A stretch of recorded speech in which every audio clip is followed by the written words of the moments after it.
Na celebração das luzes de Natal, nós acendemos a última vela da chamada Coroa do Advento.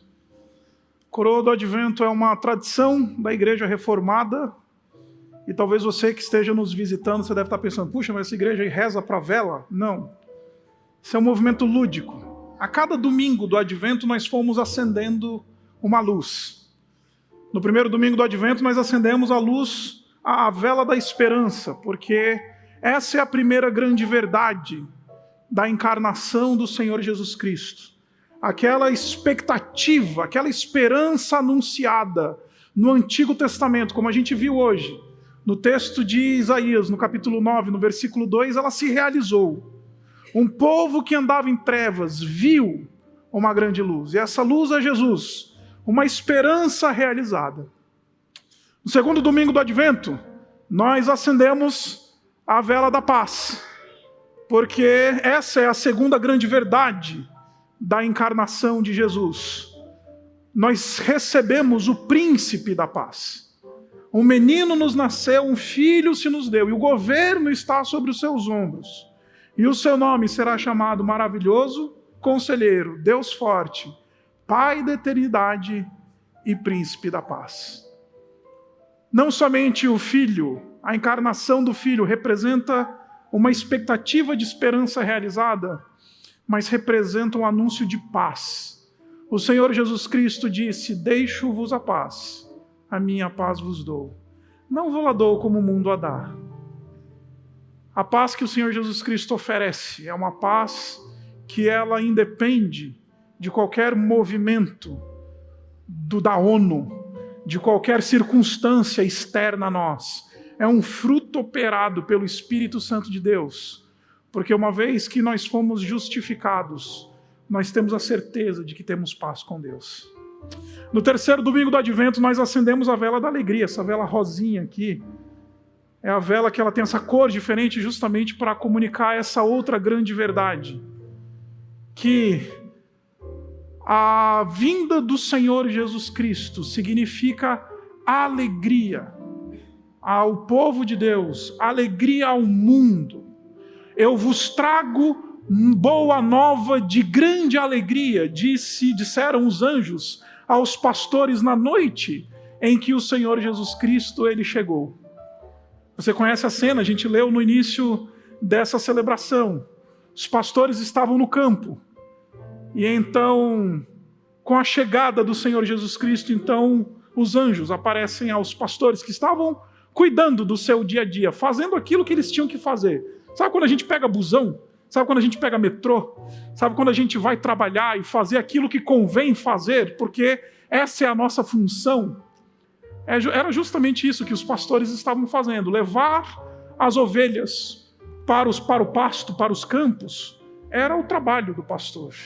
É interessante que nessa ordinariedade da função dos pastores surge o extraordinário de anjos, dizendo, olha, eu vos trago hoje boa nova de grande alegria.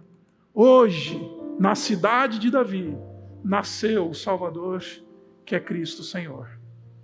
Domingo passado, nós acendemos a última vela, a vela do amor. A vela que fala da quarta grande verdade da encarnação do Senhor Jesus Cristo. Porque Deus amou o mundo de tal maneira que Ele deu o seu Filho, Ele enviou o seu Filho. Não existe outra maior prova de amor do Pai em relação ao seu povo, senão a entrega e a outorga do seu próprio Filho. Hoje nós acendemos essa vela, que está aqui no centro, essa vela branca. Ela simboliza Jesus. Como nós vimos nos textos que foram lidos aqui ao longo da nossa celebração, o Senhor Jesus Cristo diz, eu sou a luz do mundo. Eu sou a luz do mundo. E quem está em mim não andará em trevas. Jesus é a nossa luz. A quinta vela, a vela da celebração das luzes do Natal, ela fala sobre o fato bíblico de que Jesus Cristo Ele é a luz enviada para nos visitar em meio a trevas, em meio a densas trevas. Agora,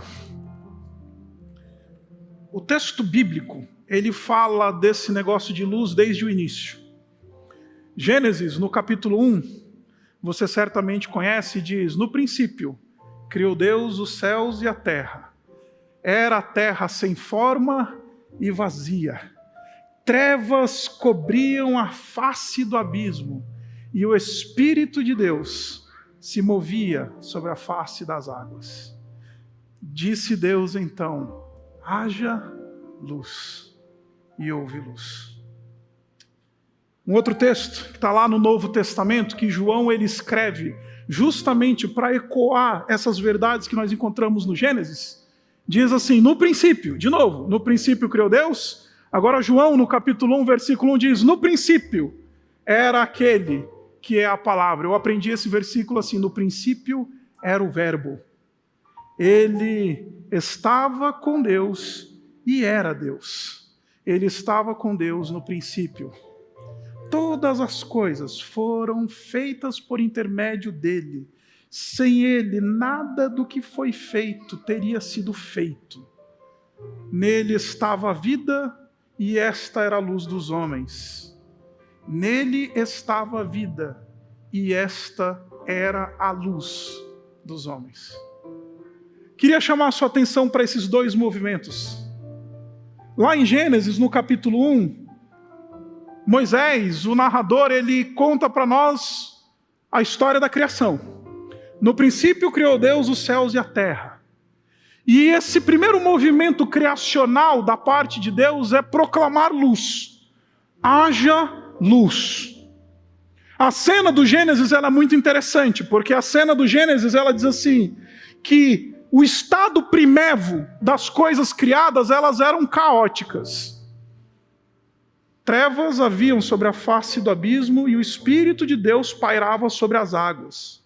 A terra era sem forma e vazia. Essa era a descrição da realidade do chamado estado primevo. Aquela matéria-prima que Deus usou para criar todas as coisas. Aí sobre esse mar primevo caótico, sobre esse abismo, sobre essas águas caóticas, sobre essas trevas, vem Deus e diz: haja luz. O livro de João, ele explica para a gente que neste princípio, quem operou todas essas coisas foi o próprio Filho de Deus. Foi o Verbo, que estava lá no início, e que agora se fez carne. E o versículo 4, se você puder colocar de novo aí para mim, Eric, o versículo 4 ele diz assim: nele, neste verbo, estava a vida, e esta era a luz dos homens. De novo, criação, luz, Gênesis 1. João 1, o verbo criou todas as coisas, sem nada do que foi feito, nada do que existe, nada seria feito sem ele. Nele estava a vida. E esta é a luz. Criação, luz. O verbo que cria, luz. Hoje você vai aprender duas expressões, uma em grego e uma em hebraico, para você bancar o espiritual aí na sua ceia de Natal daqui a pouco. As duas expressões que são traduzidas por luz, tanto no Antigo Testamento em hebraico, quanto no Novo Testamento em grego, em hebraico é a expressão or. Repita comigo, or. Or.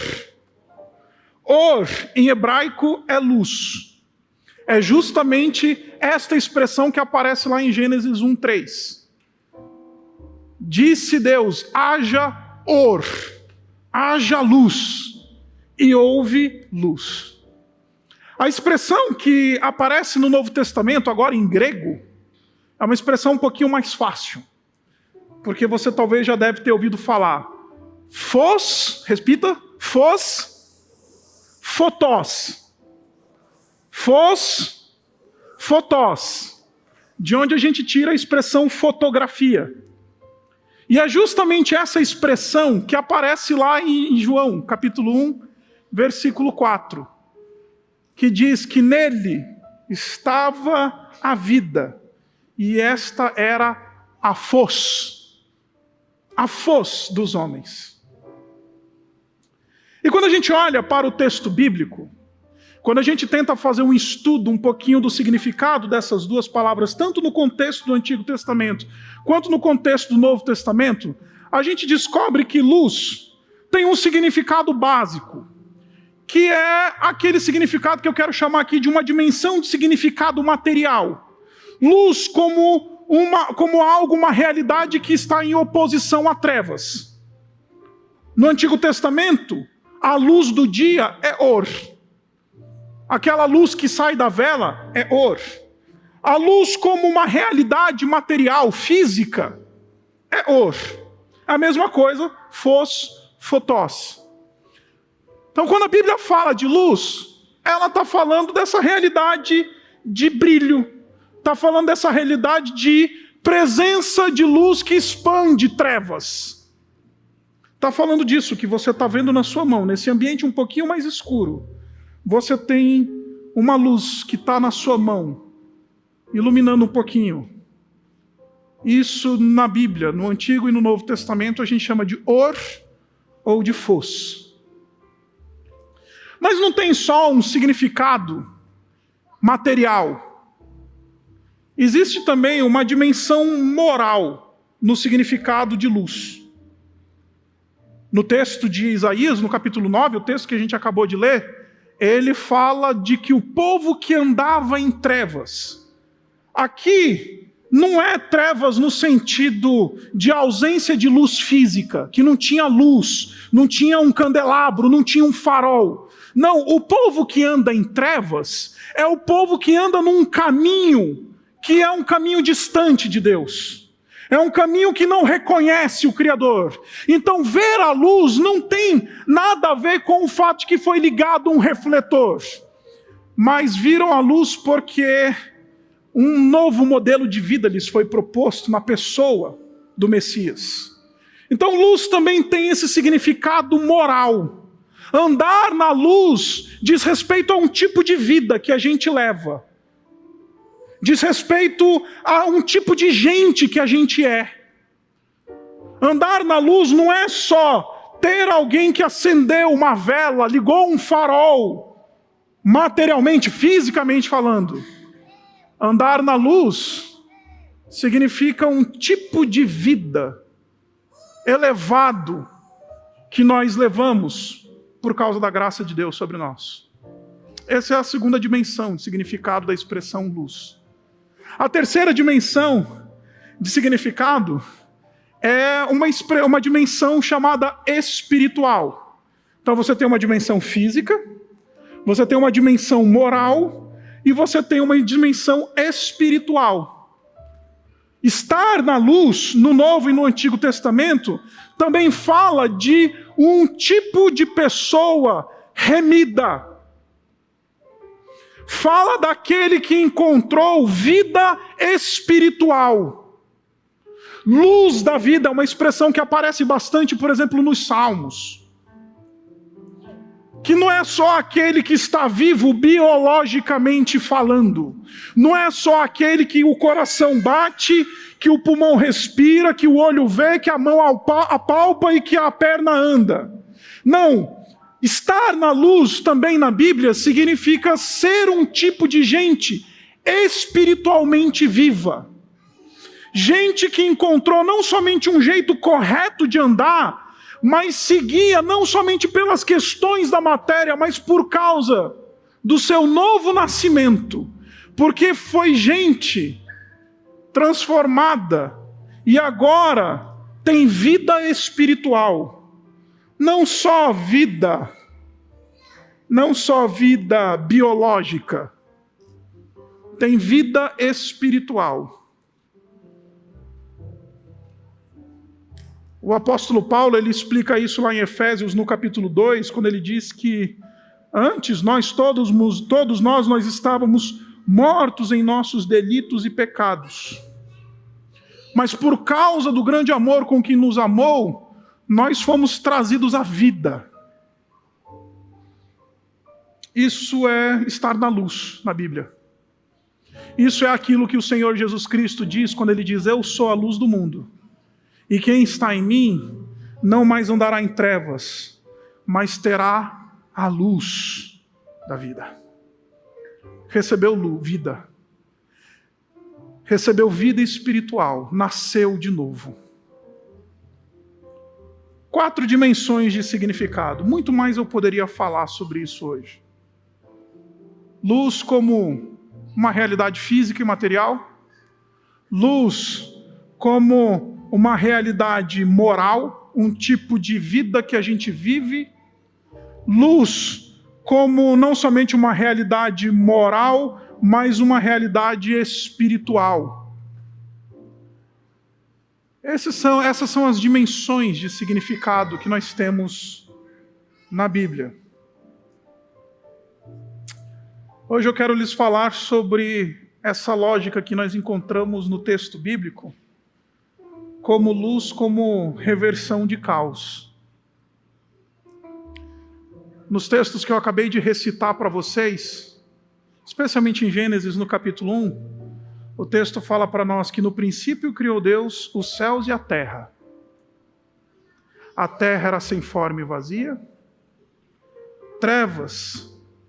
Havia trevas sobre a face do abismo e o Espírito de Deus pairava sobre as águas. Então disse Deus: haja luz.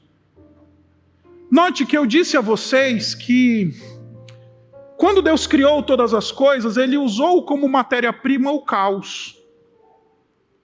E a maneira como Deus Ele começa a transformar caos em ordem, caos em cosmos, é justamente soprando luz, dizendo: haja luz. O primeiro movimento criacional de Deus sobre o caos é lançar luz. O primeiro movimento da parte de Deus, como Criador, sobre aquilo que é caótico, é dizer: haja luz. Haja luz.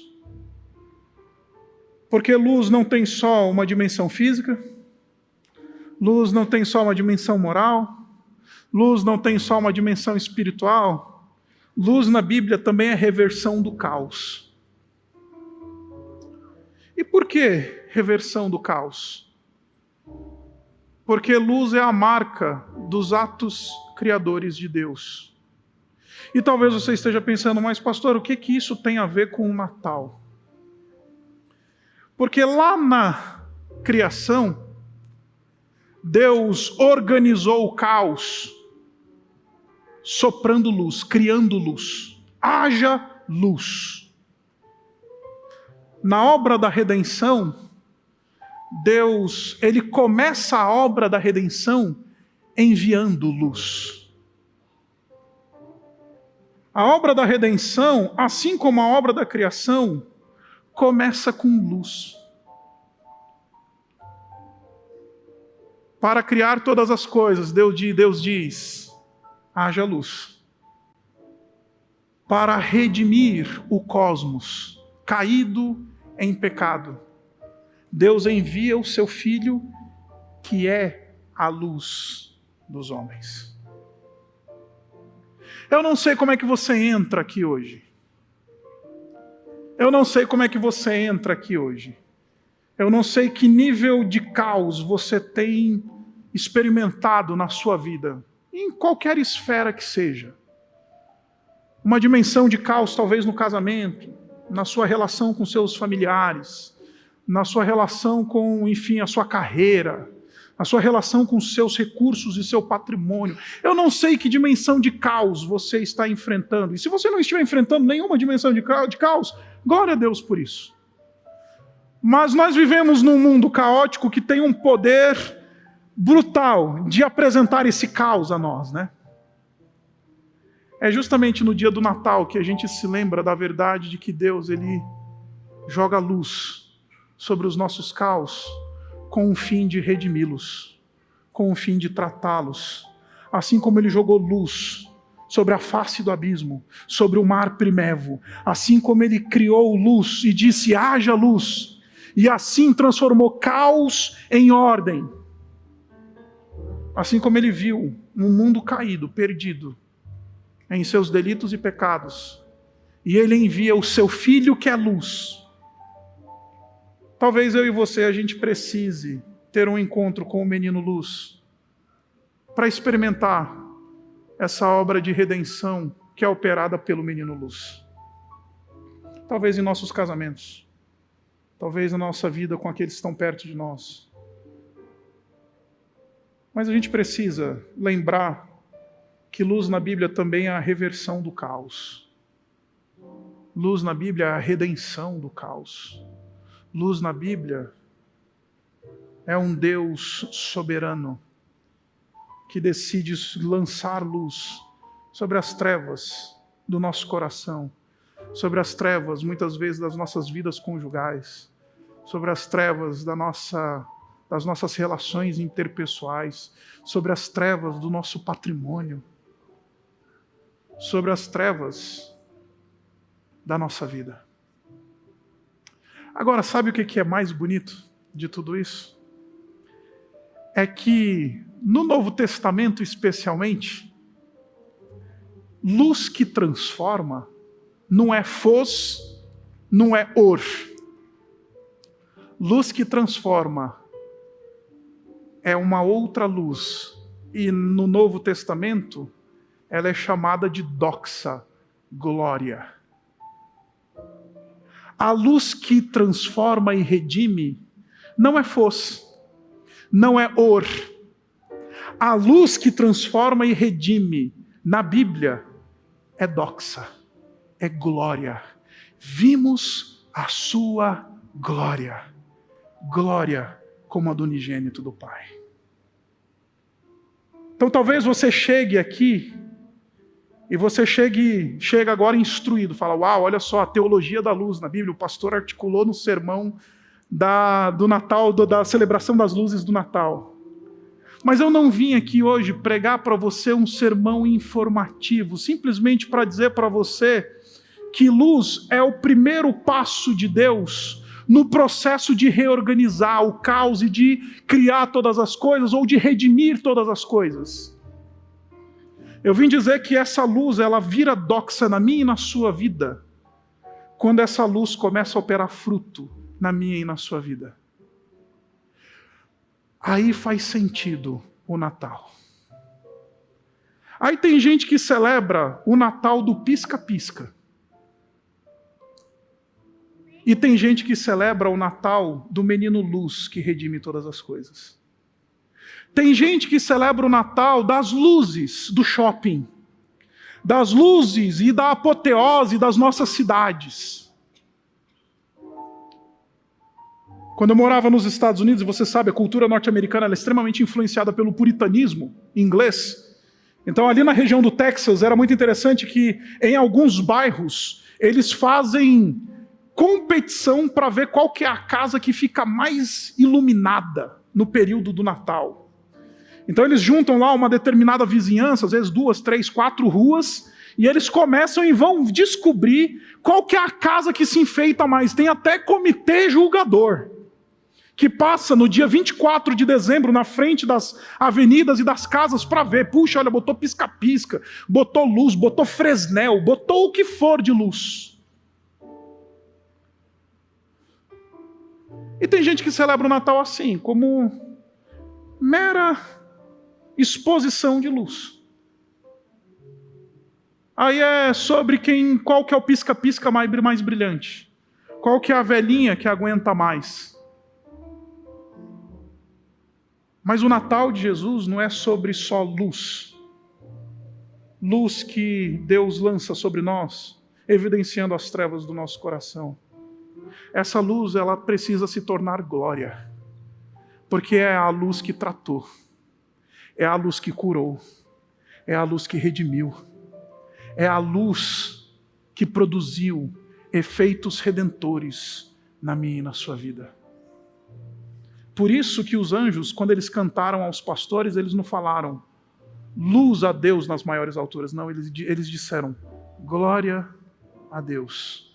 Porque é a luz que transforma, é a luz que redime, é a luz que cura. Por isso o Natal, na minha vida e na sua vida, só vai fazer sentido se essa luz ela for redentora e transformadora. Se essa luz virar doxa, se essa luz encontrar o propósito para o qual Deus disse, haja luz. Se essa luz encontrar o verdadeiro propósito para o qual Deus enviou o seu Filho, luz, a mim e a você. Por isso, nós somos transformados de glória em glória. Porque uma coisa é luz, outra coisa é luz que transforma. A glória de Deus manifesta sobre nós. O meu e o seu Natal só vai fazer algum sentido. Daqui a algumas horas nós vamos estar assentados ao redor de mesas, celebrando com os nossos entes queridos, falando, obrigado, Senhor, por enviar o teu Filho. Obrigado, Senhor, pela luz que ela representa. Mas só vai fazer sentido se essa luz se tornar glória no meu e no seu coração. Por isso, talvez essa noite seja uma noite para que a luz vire glória, o marido precise virar para a esposa e falar, me perdoe, eu amo você. A esposa precisa virar para o marido e falar, me perdoa, eu amo você.